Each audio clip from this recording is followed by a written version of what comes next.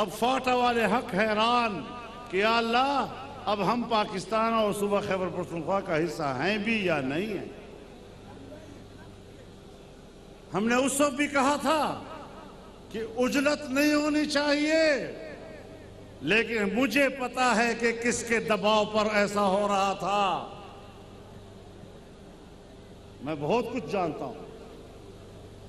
میں خارجہ امور کا چیئرمین بھی رہا ہوں، میں کشمیر کمیٹی کا چیئرمین بھی رہا ہوں، اندر کی بہت باتیں جانتا ہوں. میں تمہارے ارادوں کو جانتا ہوں، تمہارے عزائم کو جانتا ہوں.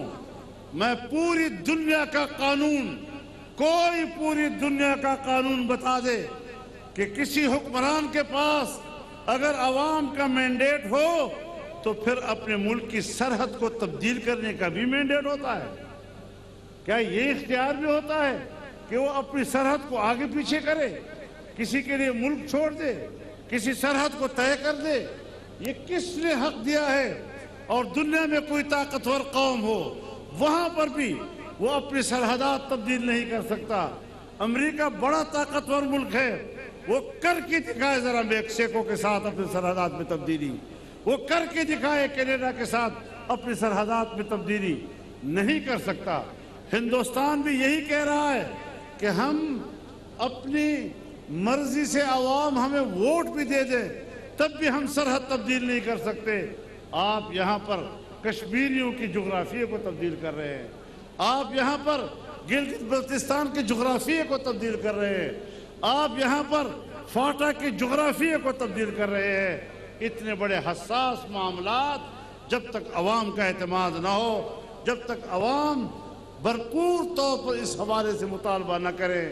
آج اب کہاں کھڑے، کہاں ہم کھڑے؟ انہوں نے پاکستان کو وہاں کھڑا کر دیا کہ جہاں اب پاکستان کی بقا کا سوال پیدا ہو رہا ہے. تو آج اگر پی ڈی ایم ہے تو پی ڈی ایم کا بنیادی مقصد پاکستان کی بقا ہے، اس کی بقا کا تحفظ ہے. ہم اس ملک کو بچانے کے لیے اکٹھے ہوئے ہیں. اس قسم کے نااہلوں سے نجات پائیں گے تو پاکستان کا مستقبل محفوظ ہوگا، ورنہ ان لوگوں کے حکمرانی میں پاکستان کا مستقبل غیر محفوظ ہے. تو میرے محترم دوستو، یہ حکومت بھی ناجائز، اس کی داخلہ پالیسیاں بھی ناجائز، یہ انسانی حقوق کی بھی قاتل، یہ کشمیر کی بھی قاتل، یہ فاٹا کی بھی قاتل. اور آج ہم اپنے ملک کو بچانے کے لیے، ملک کے معاملات کو ٹھیک کرنے کے لیے میدان میں نکلے ہیں. آپ حضرات نے استقامت کے ساتھ کھڑا ہونا ہے. کلک بولاڑے کا نام اور پختون قوم اگر خپل پلار نکپت پیژني، اگر غیرت پیژني، خپل پختو پیژني، او انشاءاللہ پختانه یو که خدای کول دا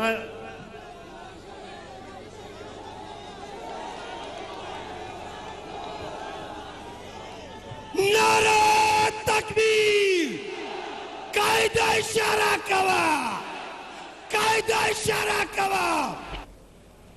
اس وقت آپ کو بتائیں کہ مولانا فضل الرحمان پی ڈی ایم کے جلسے سے خطاب کر رہے ہیں، اور خطاب کرتے ہوئے مولانا فضل الرحمان کا کہنا ہے کہ امریکی اشارے پر ایک ٹرمپ نے دوسرے ٹرمپ کو کہا کہ چین کی سرمایہ کاری کو ناکام بناؤ.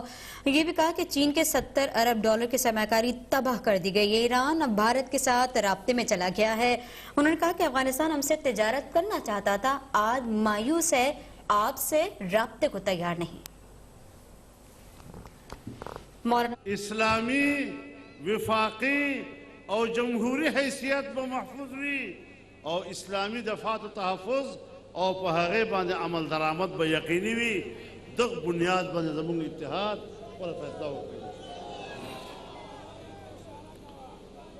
گئی. ماں محترم ورونو، دا ملک زمون دا، مونگ پا دے ملک کے دچا غلامان نہیں ہو. مونگ دا پرنگی غلامی نے دا منلے، مونگ دا امریکی غلامی نہ دا منلے، منگد گوڑا گیانو غلامی ہم قبل اولو تا تیار نہیں ہو